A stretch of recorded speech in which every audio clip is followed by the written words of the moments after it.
जय जगन्नाथ सांगमाने नमस्कार दर्शक बंधु। आज आमे कथा हेबा केउ जन्मर पाप कारणरू कुकुर जन्म मिले, जहा एक कुकुर भगवान श्री रामचंद्र को कहिछंती। तेबे चलंतु जानिबा एही कथा आजिर एही वीडियो माध्यम रे।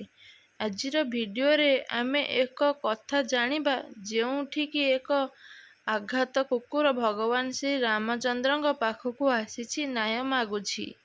थरे प्रभु श्री रामचंद्र सभारे बसिथिले। कुकुरटीर शब्द शुणी से द्वारपाल को कहिले घौड़ेई देबा पाई।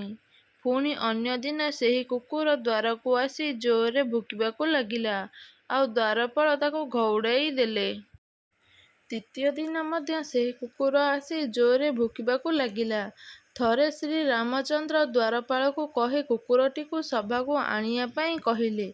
कुकुरटी कहिला, हे द्वारपाल, मु तो एक नीच जोनिरे जन्म होईछि, तेणु मु सभा समिति मंदिर यज्ञ तुलसी बगीचा मठ राजभवन भली पवित्र स्थान को जीवा पाई आमे योग्य नहु, तेणु आपण श्री राम को एठाकू डाकी दियंतु।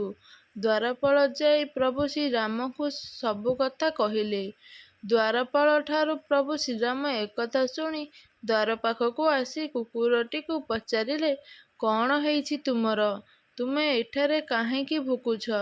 कुकुरटी कहिला, हे प्रभु, जणे सन्यासी मते बिना कारणरे माड़ माड़ी खंडिया करिदेइछि, तेणु मु बहुत कष्टरे अछि, तेणु एहार न्याय पाई मु आपणक पाखକୁ आसीछि।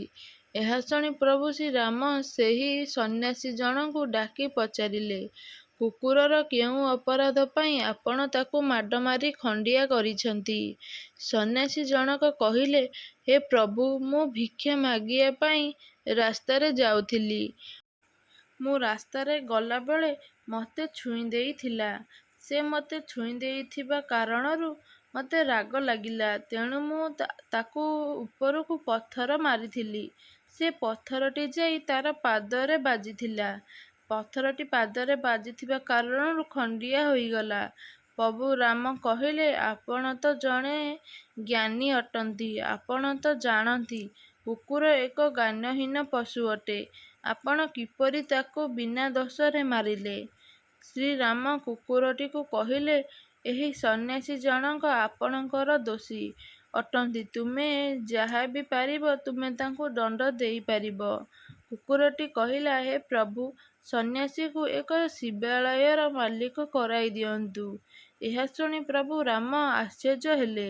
ପ୍ରଭୁ କୁକୁରର କଥା ରଖି ତାକୁ ଏକ ଶିବାଳୟର ମାଲିକ କରାଇଦେଲେ। ଏହା ଦେଖି ସନ୍ନ୍ୟାସୀ ଜଣକ ବହୁତ ଖୁସି ହୋଇଗଲେ। ଆଶ୍ଚର୍ଯ୍ୟର କଥା ଏହିକି ଯେ ଅଯୋଧ୍ୟାବାସୀ ଏହା ଦେଖି କିଛି ବୁଝିପାରିଲେ ନାହିଁ। ସେମାନେ ଏହି କଥା ପ୍ରଭୁ ରାମଙ୍କୁ ଯାଇ ପଚାରିଲେ। ପ୍ରଭୁ କହିଲେ, ତୁମେ ଯାଇ ସେହି କୁକୁରଟିକୁ ପଚାର।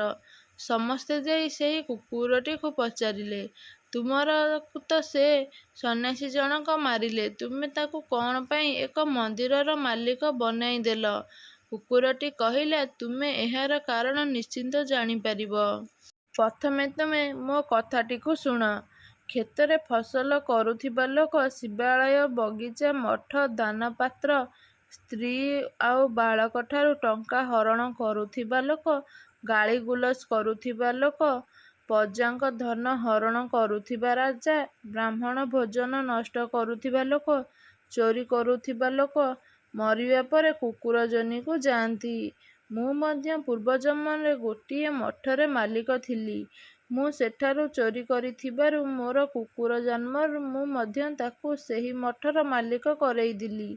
ଏହାପରେ ସେ ମହାତ୍ମା ମଧ୍ୟ ସେଠାରୁ ଚୋରି କରି କୁକୁର ଜନ୍ମ ନେଇଥିଲା। ତେଣୁ ଏଥିରୁ ଜଣାପଡ଼ିଲା ସମୟ ସବୁଠାରୁ ବଡ଼ ବଳବାନ। କୁକୁର ହେଲେ ମଧ୍ୟ ସେ ସନ୍ନ୍ୟାସୀ ହୋଇଗଲା, ସନ୍ନ୍ୟାସୀ କୁକୁର ହୋଇଗଲା। ତେଣୁ ଆପଣ ସର୍ବଦା ଅନ୍ୟମାନଙ୍କୁ ସାହାଯ୍ୟ କରନ୍ତୁ ଓ ପଶୁପକ୍ଷୀମାନଙ୍କ ପ୍ରତି ଉଦାର ମନୋଭାବନା ରଖନ୍ତୁ। ଈଶ୍ୱରଙ୍କ ଦ୍ୱାରା ବନାଯାଇଥିବା ସମସ୍ତ ଜିନିଷକୁ ସମ୍ମାନ କରିବା ଶିଖନ୍ତୁ। ଦର୍ଶକ ବନ୍ଧୁ, ଆଜିର ଏହି କାହାଣୀଟି ଆପଣମାନଙ୍କୁ କିପରି ଲାଗିଲା ନିହାତି କମେଣ୍ଟ ବକ୍ସ ମାଧ୍ୟମରେ ଆପଣମାନଙ୍କର ମତାମତ ଜଣାଇବା ପାଇଁ ଜମାରୁ ବି ଭୁଲିବେନି। ଭିଡ଼ିଓଟି ଭଲ ଲାଗିଥିଲେ ଲାଇକ୍ କରନ୍ତୁ, ସେୟାର କରନ୍ତୁ। ଚ୍ୟାନେଲରେ ନୂଆ ଥିଲେ ଚ୍ୟାନେଲକୁ ଏବେ ହିଁ ସବସ୍କ୍ରାଇବ୍ କରନ୍ତୁ। ରହୁଛି ନମସ୍କାର। ଜୟ ଜଗନ୍ନାଥ।